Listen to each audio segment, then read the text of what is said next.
제가 건설사들 줄줄이 도산할 거라고 오래전부터 제가 말씀을 드렸잖아요. 그게 이제 현실이 돼서 나타나고 있습니다. 도산도 굉장히 많습니다. 솔직히 좀 충격적이에요. 종합건설사 1월에서 9월까지 폐업 수가 405개입니다. 405개. 엄청나죠? 405개면요. 이게 전체적으로 보면 2022년은요. 1년 전체가 261개예요. 2021년에는 169개고요. 2020년은 211개고요. 지금 이대로면 말입니다. 이대로면 종합건설사들이 작년에 2배가 넘는 것은 굉장히 우스울 거다 이렇게까지 이야기합니다. 여러분 생각을 해보세요. 건설사 그것도 규모가 있는 종합건설사가 405개가 넘어갔다고 생각해 보세요. 405개면 엄청납니다. 2016년 이후 17년 만에 최대치입니다. 2016년 이후요. 그러면 여러분 죄송합니다. 2006년 이후요. 그러면 여러분 코로나19의 위기 때보다 많이 망한다. 글로벌 금융위기 때보다 많이 망한다. 제가 여러분들에게 말씀드린 대로 가고 있잖아요. 이건 진짜 충격인 것 같습니다.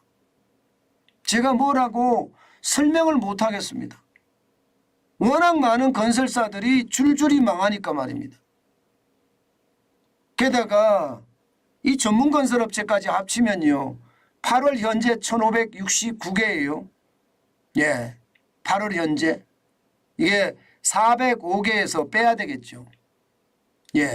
1569개고요. 전문건설업체하고 다 합쳐서 종합건설업체 다 합쳐서 올해 내에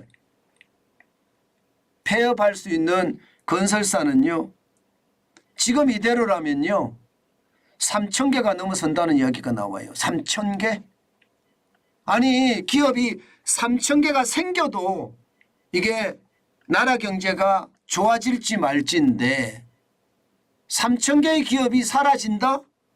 기업이 좋아지겠습니까? 좋아지기가 굉장히 어렵죠. 제가 계속 말씀드린 그런 지표들이 현실로 나오잖아요. 많은 분들이 저에게 이 사람은 너무 부정적이야. 이 사람은 문재인 정부부터 시작해서 윤석열 정부도 까는 것밖에 못해 비판밖에 못해 이렇게 이야기하지만 저는 있는 그대로의 진실을 여러분께 알려드리려고 진짜 노력하거든요. 이게 문재인 정부였던 윤석열 정부였던 경제는 무조건 지표로 말합니다. 윤석열 정부라고 해서 지표가 아닌 다른 것으로 말할 수도 없고요. 문재인 정부라고 해서 지표가 아닌 다른 것으로 말할 수가 없습니다. 오로지 지표만 가지고 이야기할 수 있는데 그 지표가 최악으로 되고 있다는 이야기입니다. 최악으로. 이걸 보면서 저도요. 제가 여러분에게 말씀드린 그런 지표가 현실이 안 됐으면 좋겠다고 제가 말씀을 많이 드리잖아요. 저의 어떤 경제 뉴스에 대한 브리핑은 작은 단서가 나오면 그 단서를 파고 들어가서 과거는 어땠는지 추세적으로 보고요. 추세선이 만들어지면 미래는 어떻게 될 것인가 제가 알려드린다고 했습니다. 실제로 이것을 보면 정확하게 들이맞죠. 지표는 거짓말하지 않습니다. 지표는 좌우가 없습니다. 지표는요. 이게 지역도 없습니다. 지표는 오로지 과학적이고 객관적인 것뿐입니다. 이게 말입니다. 상황이 나빠진다는 거. 문제는 여러분 이게 여기서 끝날 것 같지가 않아요. 여기서 끝날 것 같지가 않아요. 왜냐고요? 당장 말입니다. 아파트 공급 물량을 보면 작년 대비해서요. 32.7%가 줄어듭니다.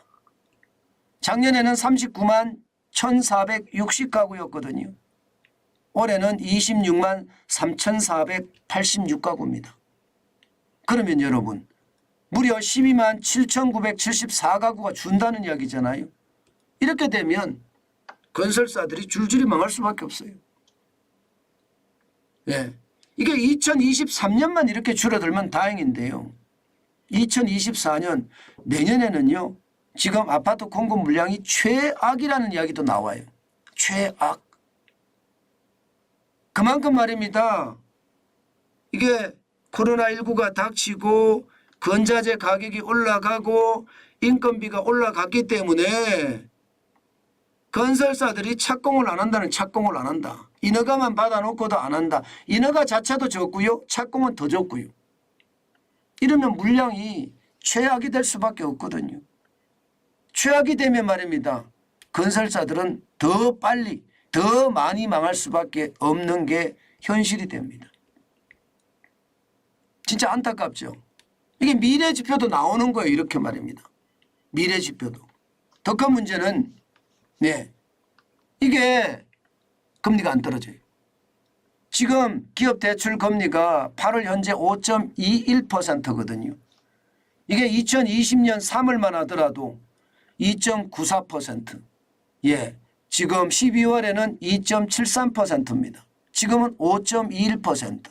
이자 비용이 2배예요. 게다가 PF 대출은 또 상황이 더 나빠졌습니다.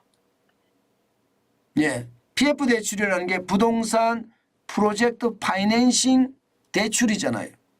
내가 아파트 단지를 지으면 이 아파트 단지를 담보로 대출을 받는 거, 요 사업장만. 이게 부동산 PF 대출인데 이게 만만치 않은 거예요. 이게. 여기는 뭐 이자가 어느 금융권에서 빌렸느냐 1금융권이나 2금융권이나 따라서 다르지만 대부분 2금융권에서 많이 빌렸거든요. 이자가 굉장히 높습니다. 못 버티는 거예요.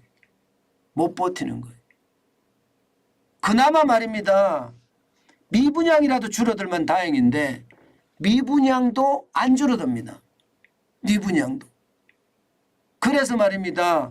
7월 현재 6만 3,087가구거든요. 미분양이 많다는 것은 돈이 잠겨있는 게 많다는 거예요. 잠겨있는 게 많다는 것은 결국은 말입니다. 이자 내니라고 정신없다는 얘기. 이자 못 내면 도산이에요. 게다가 미분양 위험수위 가구가 6만 2천 가구라고 국토교통부는 이야기했지만요. 시장에서는요. 5만 5천 가구 정도 될 거다. 그렇게 예상을 하거든요. 시장이 말이 맞는 겁니다. 시장의 말이. 시장의 말이 맞아서 말입니다. 돈이 잠기니까 돈을 못 쓰게 되고요. 예. 대출 금리는 천정부지로 올라가고요. 이런 상태에서 과연 분양이라도 많아지면 물량이라도 많으면 질 수가 있잖아요. 짓지도 못해. 결국은 건설사들의 줄도사는 앞으로도 계속된다는 게 현실입니다. 어느 누가 말입니다. 현대건설에 투자하면 안 되겠냐 이런 말씀을 하시는 분이 계시더라고요. 그래서 제가 뭐라고 얘기했나 하면요. 투자는 여러분들의 마음이지만 많이 떨어진 건 사실이다. GS건설도 많이 떨어진 건 사실이다. 그러나 시장이 완전히 바닥을 넘어갔을 때 분할 매수하는 게 낫지 않겠느냐. 무슨 얘기냐요. 아직 바닥이 아니라는 얘기입니다. 이렇게 이야기했습니다. 그 정도로 말입니다. 상황이 나쁘다 이렇게 이야기할 수가 있습니다. 자, 그러면 이 와중에 말입니다. 우리가 반드시 하나 짚고 넘어가야 되는 게 있죠. 그러면 집값이 어떻게 될까요? 공급 물량이 줄어든다. 이게 공급 물량이 줄어든다는 건 여러분 결국 말입니다. 건설사들이 폐업을 하고 공급 물량이 줄어든다는 건 집값이 올라갈 수밖에 없는 구조죠. 저는 이 상황은 분명히 수요와 공급의 법칙에 의하면 가격이 올라가는 게 맞아요. 저는 그럴 거라고도 생각합니다. 그렇지만 결국은요. 윤석열 정부는 시장경제라는 대명제를 정책의 목표로 삼고 있기 때문에 공급은 많이 일어날 거예요. 어떤 식이든 공급하려고 자꾸 공급 대책을 내놓을 수밖에 없을 겁니다. 예, 여기에다가 말입니다. 이자 폭탄에 대한 위험성. 요즘 경매 시장 커지는 거 보시면 여러분들도 짐작하실 거예요. 저는 그런 차원에서 보면 이자 앞에 장사 없다까지 정부의 어떤 시장 원리에 입각한 공급의 어떤 확대, 여기다가 이자 앞에 장사 없다는 고금리의 어떤 상황, 이런 것이 동시에 겹치기 때문에요. 집값은요, 결국은 떨어질 수밖에 없다. 저는 그렇게 보고 있습니다. 그렇기 때문에 여러분, 저는 너무 성급하게 이게 뭐 집을 사겠다, 저는 이렇게 안 했으면 좋겠어요. 너무 성급하게 시장에 뛰어드니까 그것이 말입니다. 오히려 말입니다. 시장을 더 곤혹스럽게 만들고요. 또한 자금이 잠기는 그런 최악의 상태가 된다고 생각합니다. 저는 일반적으로 그런 생각은 해요, 여러분. 예, 언제나 말입니다. 내가 들어갈 살 집이다. 한 채다. 나는 집이 없어서 그냥 집 한 채 살란다. 언제든지 사도 괜찮다고 생각해요, 저는요. 집이 비싸죠. 그런데 내가 가고 싶은 곳에 집이 안 비싼 경우가 있을까요? 예. 그래서 무주택자가 집을 사는 것에 대해서는요, 뭐 갈 수 있다 생각합니다. 살 수 있다 생각해요. 그렇지만 중요한 것은 시장을 좀 길게 보고 긴 호흡으로 시장에 대응을 하는 것은 어떨까? 그 말씀은 제가 꼭 드리고 싶어요. 요즘같이 말입니다. 시장을 짧은 호흡으로 대응하면 오히려 말입니다. 저는 타격을 입을 수도 있겠다. 저는 그런 생각도 하거든요. 타격을 입을 수도 있겠다. 그렇기 때문에 여러분, 반드시 시장을 긴 호흡으로 여러분들이 대응하시는 거, 저는 잊지 말았으면 좋겠습니다. 당연히 그렇게 될 거라고 생각합니다. 뭐 저축도 마찬가지지만 저축도 금리가 계속 올라가고 있으니까 긴 호흡으로 대응하는 것보다는 짧은 호흡으로, 짧은 방망이를 짧게 잡는 게 좋다고 제가 말씀을 드리잖아요. 예, 그런 것처럼 지금 주택 시장은요, 반드시 말입니다. 긴 호흡으로 대응해야 된다. 금리하고는 좀 다르다. 저는 그 말씀을 꼭 드리고 싶어요. 금리하고는 좀 다르다. 그렇게 꼭 말씀을 드리고 싶은 게 지금 저의 입장입니다.